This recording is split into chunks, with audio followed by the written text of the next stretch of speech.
Thank you for joining For Our Special Kids, where we openly and honestly discuss the magic and the mess of raising a child with special needs.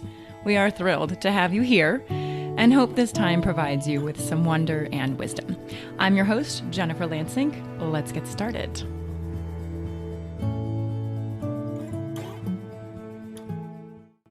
Hey, welcome back to part 2 of my interview with Rupert Isaacson. And just as a reminder, he wrote the book, The Horse Boy and The Long Ride Home. And that's what really inspired me to reach out to him and ask him for an interview. In today's episode, we get into neuroplasticity and BDNF, shamanism, the Horse Boy method and its evolution.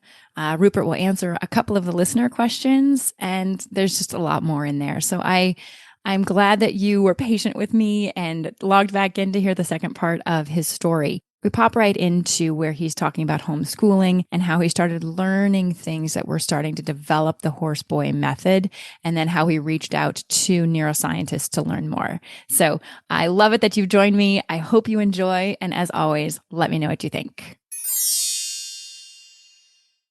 This time I had to kind of start homeschooling because local schools, what they offered was not good. So I started just adapting the national curriculum to first being on the horse and then thinking, well, but these rhythms that he's in, these movements that the horse, and what if I emulated them with swings or on my shoulders or on a trampoline? And so it seems to be all about swinging the hips. I found that if I did that, I could pretty much transmit information, including maths and things. So this is really, really interesting. So then I went to neuroscientists to get a mentorship and said, please, can you explain what's going on? And I went back to Temple Grandin, because she's also a neuroscientist, not just an animal behavioralist. And I also went to a guy called Dr. Robert Navio at the University of California, who runs the Mitochondrial Institute in San Diego, someone at the Sorbonne in France, at the Marie Curie Institute, and a couple of others. What was interesting is I got the same answer from all of them. They said, what you've done is purely by accident. You've stumbled into a way to switch off the cell danger response in the brain. That's the amygdala that Temple Grandin was talking about, which is the fight, flight, freeze part of the brain. It tells the body to produce a stress hormone called cortisol, which is designed to keep you alive. It's your dinosaur brain. It's like a pair of scissors that it's a neurotoxin, kills brain cells, cuts momentarily the cord between your conscious and your subconscious brain, so that you act, you don't think, you don't start wondering what's for lunch, while the elephant is coming at you. So this is okay, provided it only happens in short bursts, when it's supposed to happen. But if it's happening all the time, well, you have no access to your frontal lobe. So the intellect is intact. What is presenting itself as an intellectual disability is not, just the intellect's behind a locked door. And this cortisol is like a guard dog in front of this locked door, growling at you, and you can't get in. But so this hip rocking thing that's happening on the horse, and then we were emulating it with other things, makes your body produce the antidote hormone to cortisol, and that's oxytocin. Oxytocin is the happiness and feel-good hormone, including physical feel-good, so it calms down that nervous system that's overacting, pressing the amygdala. But it's also the communication hormone. Crazy. So it calms down the nervous system, travels up through the vagal nerve to the brain, tells the amygdala, hey, enough already. There is no elephant coming through the wall right now. The amygdala goes, all right then, and just stops producing cortisol. And suddenly that guard dog that was in front, you've chucked it a steak. It comes for an ear scratch, rolls over, shows its belly, and you walk in and you're in the intellect, you're in the prefrontal cortex. Then there's more. When you're up there on the horse, when you're on play equipment and that sort of thing, you are moving and problem solving. And when humans, all mammals actually, when we move and problem solve, our brain produces a protein. And this protein is called BDNF in neuroscience. And it stands for brain derived neurotrophic factor. In fact, this is so important to know that I want every listener who's in a situation where they don't know what's going on with their kid, please just go and get a pen, and I'm going to read it out to you again. BDNF, brain derived neurotrophic factor. Well, what does that mean? The brain producing more of its own brain cells. Neurotrophic Neuro means brain cells. Trophic means growing of, but produced by the brain. And this goes back to our hunter-gatherer roots. When you hunt, it's very dangerous. You've got to be on high alert the whole time. When you gather, it's very dangerous. You've got to be on high alert the whole time because things are hunting you. And also, if you make every edible plant has a toxic doppelganger, and if you make the wrong decision, you kill your whole family in one night. So our brains have evolved to put us at maximal cognitive capacity when we move and problem solve. Among these many trillions of cells that you produce, this is of interest if you have neuropsychiatric stuff, is cell series called, with a funny name, they sound like Pokemon characters, Purkinje cells. Purkinje, they sound like these floppy things with big floppy ears and a lolling tongue or something bouncing about. But Purkinje was a Czech scientist in the 19th century who discovered these neurons, and they're very big because they had to be, because otherwise his crude equipment couldn't have picked them up. And the Purkinje cells, which are produced in your cerebellum, govern motor skills and, crucially, social skills. And they also act like an internet within the brain that get all the different parts of the brain talking with each other. We don't know why, but autopsies on adult autists have often shown a deficit of Purkinje cells. Overactive amygdala, too much cortisol, deficit of Purkinje cells. Okay, so and this oversensitive nervous system. So suddenly you've flooded this person with the feel-good communication hormone that shuts off the cortisol, gets the access to the prefrontal cortex, then effectively starts growing a whole new brain, neurotrophic factor neuroplasticity. BDNF is neuroplasticity. Among these scads of brain cells that are being produced are these ones that govern social skills, along with the communication. And so that's why you see sometimes what appear to be rather miraculous changes happening quite quickly. And so when we realized this, we thought, oh gosh, all right, we could replicate this. It's not just Rowan. And so something called horseboy method was born, where we started doing this as a equine therapy. And we still do, but I realized rather quickly, 95% of the time the kid's not on the horse. Most kids will never have access to horses. What I was doing, emulating those movements with play equipment and so on, was also working. So we started something called movement method, initially as a homeschool program and sort of home therapy program. But then schools started using it in their special needs programs, and then realized that it might also work very well on normal kids, neurotypical kids. And so now that's in schools, in many countries, sort of gathering pace. And then we have another way of delivering it for adults with trauma that we call Athena, which is non-mounted work with horses. Over the years, it's sort of morphed into these three things: horseboy method, movement method, and Athena. And it's interesting work, but it's basically delivering neuroplasticity and happiness. Thanks. It's good stuff. We're lucky to have stumbled into it. But like I say, I've been mentored by my son. He was the person all through those early years who really showed me what worked and what didn't. And now that he's 20 and just starting college, has his own house and his own car, and talks very articulately about all this, and now helps me when I'm doing trainings. He's going to fly to Ireland next month and meet me there to do some trainings for some schools there, because he can answer, like Temple, he can answer people's questions about what is it to be autistic from the inside. Right. It all comes down to mentorship. None of this would have happened if I hadn't gone looking for mentorship. None of it's my idea, basically. I was, as you were talking, God, sorry. Well done not to answer a couple of my questions, but good job. Oh, you wanted me to talk about shamanism? No, right? Don't even. Well, maybe you can pop on again. No. You have things to do. Maybe we'll find some other time to talk more I can tell you very quickly how shamanism works. I mean, it's love, but with a certain training process, it can be directed. I am not a shaman. To be a real shaman, you have to go through some decades of training within a culture where the tradition is unbroken. Our problem in the West is that we put them all to death during the witch burning we did centuries, and we sort of ran out of that technology. But we do understand that doctors with good bedside manner, their patients tend to get better. Eminent surgeons who are assholes tend to kill their patients. And actually, this is rather interesting. When I didn't just write a book of the Mongolian journey where, of course, we were going from healer to healer on horseback, because I had all this exposure to this type of healing in Africa. And then healing had come through a horse. So I thought, well, where is a place on the world that combines those two things? That's not Africa, because Africa is not a horse culture. Where's the horse come from? Mongolia. Oh yeah, it's a strong shamanic culture there. Okay, gut feeling, got to go there. So we went, and indeed it was, quite extraordinary what happened there. But the shamans themselves will tell you that what they're doing is using a sort of universal human love in a very directed way that does, trigger the immune system and triggers it. And so when we made the film, my uncle talked to me about it. And my uncle was Peter Isaacson. You can look up Dr. Peter Isaacson. He was head of pathology at University College Hospital, eminent research doctor, and not always a terribly nice man. And certainly if he thought that you were full of it, he would throw it at you.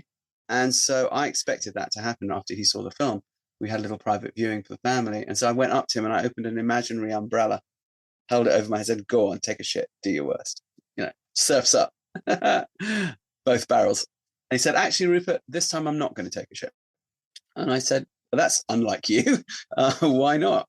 And he said, "Well, a couple of reasons. Remember, this is 15 years ago." He says, "Well, you've come up with a piece of work that's saying maybe autism actually could be a good thing. This is interesting." But he said, "The other thing that you've done is you've talked about in an interesting way about the placebo effect." And I said, "Well, what do you mean by that?" And he said, "Well, Rupert, most people don't understand the placebo effect. Most people think that the placebo effect is a way of dismissing something. Oh, that's just the placebo effect." So it means they fundamentally misunderstand what the placebo effect is. He says, "I'm a pathologist. I'm a research doctor who looks at clinical trials of the drugs that will go out onto the market, and I'm part of the approval processes and the peer review groups that look at these studies and so on." And he said, all Western medicine is based on drugs, which are really based on plant products, which are based on natural medicines from the past. He said any drug trial has a control group where they get a placebo. So many people get better off the placebo that the drug has to make more people better than the placebo does. And he said, and Rupert, it's not that these people think that they get better and then go off and die later. They actually get better. We follow up over years, and something is triggered through this autoimmune suggestion. And it seems that these cultures have perfected a technology for this over millennia that we ourselves still use. That is really the basis of Western medicine. Even he said most people don't really realize that. They think that science is something outside of that, but it's actually not. So I said, well, that's interesting. So then we went off and had a drink together. It's certainly what you started this conversation by talking about intuition. Intuition, again, is tied to all this. Where I think I'm a bit lucky is that I'm a colonial product. So my mum is South African, my father is Zimbabwean. My mum's family were out in South Africa from the 1700s. My father's family in Zimbabwe, Namibia, later from the late 1900s. Jews that were running away from pogroms in Lithuania on my mother's side, Scots, Irish, English, ne'er-do-wells, who went out there, and if they didn't die of fever or get eaten by lions or killed by the Zulus, then they would sort of make it and survive. And so the idea of trusting your intuition and listening to your intuition is very much a part of that upbringing. Because if you are walking through the bush and you have a feeling about something, it means there's probably something there. And I know this myself. If I'm walking through the bush and I have a thought, snake, I know there's one there. I know there's one there. And normally I will see it at a certain point, and I know that I must tread carefully. And why would you not listen to that? If I'm on a horse and I get a feeling that I should get off that horse, I get off that horse. If I get a feeling I shouldn't get on that horse, I don't get on that horse. Might get on him tomorrow, but not today. You're in a bar and you might speak 3 languages, but the language that those guys over there are speaking, you don't know. And they're sort of looking at you. You don't know whether they mean you ill or not. But it's Africa, so the stakes can be high. You've got to go with your gut feeling. To always rely on the intellect is not enough. You're hampered. It's like, well, going around on one leg. Life is always 50% rational and 50% irrational. Always, no exceptions. We all know this. We fall in love. We can't explain it, but everyone has that experience. We all dream. We all have psychotic episodes sometimes. We all sometimes seem to have these, weird breakthroughs. We sometimes have ecstatic experiences. None of these things are rational, but they're very real, and they are what we actually live for. It's where our greatest happiness is. We want to dwell in the happy irrational most of the time. That's bliss, actually. One, of course, needs both for the whole life. So, intuition, shamanism, placebo effect, Western medicine, none of these things are in contradiction with each other. They're all part of the same whole. I'm just laughing. Like, you just look back as you were talking, and you're very articulate. So it's fun to just listen. I've been having a nice time just listening, and I'm sure other people are as well. It is really fun to look at how much, maybe not in the beginning, perfect puzzle pieces of your life have really come together to just create a beautiful story. And every person that is interacting with you or interacting with those people that you have taught or trained or mentored, everyone is benefiting. And it's a really beautiful thing to just hear you talk about how all those things have lined up, when maybe when it was happening, you didn't know that it would line up. No, we didn't. You got to take a risk. Yeah. And you did. And we're lucky that this thing gives joy and gives solutions, practical solutions too. Mm-hmm. Like, you can't learn math, now you can learn math. These are good life skills to have. But at the same time, what lies at the center of it is follow the child. Follow the child. Follow the child. And the child is also you. You are also the child. Your inner child. What is your bliss? What are your dreams?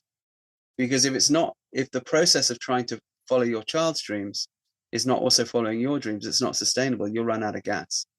So you have to find ways in which your own obsessive interests, like me, I like horses, dovetail in with those of the person you're trying to serve. And if you can then put the thing that you love into the service of the dreams of that more vulnerable person, then your dreams begin to come true. That's another shamanic process. Sometimes you have to have a bit of faith. Sometimes it doesn't seem like it for a while. And then you need a good friend and a good IPA. That's why your blog exists, because we special needs parents always get our best information from other parents. Always, always, always. Yeah. Because the parent is not trying to sell a thing. I mean, we do now make money from the methods, but that's not why they began. I was busy being a writer and a horse trainer, and I still am. They were not created for that reason. They were created because they were helpful, and they've caught on because people find them helpful. But the primary motivation is always the sharing of information and the trying to give someone else another hand up on the wall that you might have been able to clamber up on yourself. And when we decided to make the methods available, I remember having that thought, thinking, well, I could just live quietly over here. It will be a lot less hassle, I know. But then I thought, if I do that, I'm an asshole, because then, I'm not making available this thing that I stumbled into, which has helped me. If I don't help the other people who are in my position, then no, one has to. There's an obligation there. It's very, very fulfilling. Yeah. Yeah. But just like what you're doing with this blog, I'm sure it's very fulfilling. And you're finding the solutions, Jen, that you need for Teal through this. And you're setting up a structure for her. A business will probably come out of this that will be hers, that she will have or not have as she gets older, depending on whether she wants to. But you will set this up for her. And these information exchanges, and who knows, some really interesting method might come out of this. It's quite likely to, actually. And I'll be very interested to check in with you over the years and see how it's going, because I always want to know what good stuff people are up to. Tell parents, oh yeah, look, there's this lady over there with this Teal, she's doing this, seems to be working. Check her out. Go talk to her. See if she's got some mentorship for you. And you'd help them. Well, this conversation has completely inspired me It just to really dive in more, as you were talking about how much you followed your intuition and you followed Rowan's lead and all of that. It was just a huge eye opener for me of I just have to do it even more. As much as I listen to her and as much as I feel her and I open my heart and I try my best to follow her lead. Whew, you just have really inspired me to just take it a step further again and be gentle with myself at the same time. So I asked my listeners what was one or two questions that they had for you. So one was, she said, I watched the movie, but I haven't read the book. When you were traveling with your wife and Rowan, what were you expecting when you went into Mongolia? So this is very horse boy focused. My intuition told me it will work. My intellect said, I have no idea if this will work. And I had to learn to tread a line between attachment and non-attachment. And Mongolia is a good place to do that because it's an intact ecosystem. So when you're traveling through it, it's so amazing, that you're like, well, listen, if nothing happens, at least, the diagnosis of autism didn't prevent us from having an incredible adventure together as a family like this. Yeah. Cool. I also have another question. How has your relationship with horses changed since your voyage into Mongolia? Out of all recognition, I was a horse trainer that was sort of it's pretty good, pretty average, but that's not a bad thing. When I realized that collection was the key, if you're a horse person, you know what I mean by collection, was the key to the oxytocin and therefore the communication, I realized I needed to learn more about collection, which is dressage. So I went and apprenticed mentorship again with a man called Luis Valença in Portugal, who is probably, he's regarded across the board in the horse world as probably the greatest living exponent of classical dressage currently alive on the planet today. Within about a year of working with him, it so transformed my horsemanship that I was producing what's called FEI level horses out of my backyard therapy horses that could basically do a Grand Prix dressage test within a couple of years. And because of that, organically, I began to get known as a dressage trainer. And now I travel the world. I train international riders and their horses, and they also come to my stable here in Germany. But that was a real surprise to me. I had no idea that would happen, but it did. So it broadened and deepened and allowed me to find a certain mastery of the thing that I have the biggest passion for. And I'll be forever grateful for that. Well, you clearly and beautifully articulate your story in both of the books, The Horse Boy and The Long Ride Home. It's an honor to speak with you. Thank you so very much for spending time with me. And I do have one final question for you, which is, what is one word that you would use to describe a child with special needs? A child. Yeah, that's beautiful. And what is a child? What is your child? Your child is your heart walking around outside your body. Yeah. All right. That's a special heart. Yeah. Yeah. Thank you very much. Thank you. The honor's all mine. Thank you so much for joining us today. I hope you found one or two meaningful nuggets of information to make your day better. If you think there's value in what we do, please take a moment to tell another friend, family member, or a caregiver. We'd love to hear from you at forourspecialkids@gmail.com. You can send in a question, a comment, a topic that you'd like to learn more about, or if you'd like us to highlight a certain person, please send that information to us. It makes our show so much better and so much more valuable for you. Our Facebook and Instagram handle is For Our Special Kids. And finally, remember to witness the wonder and the wisdom within yourself and others. Until next time.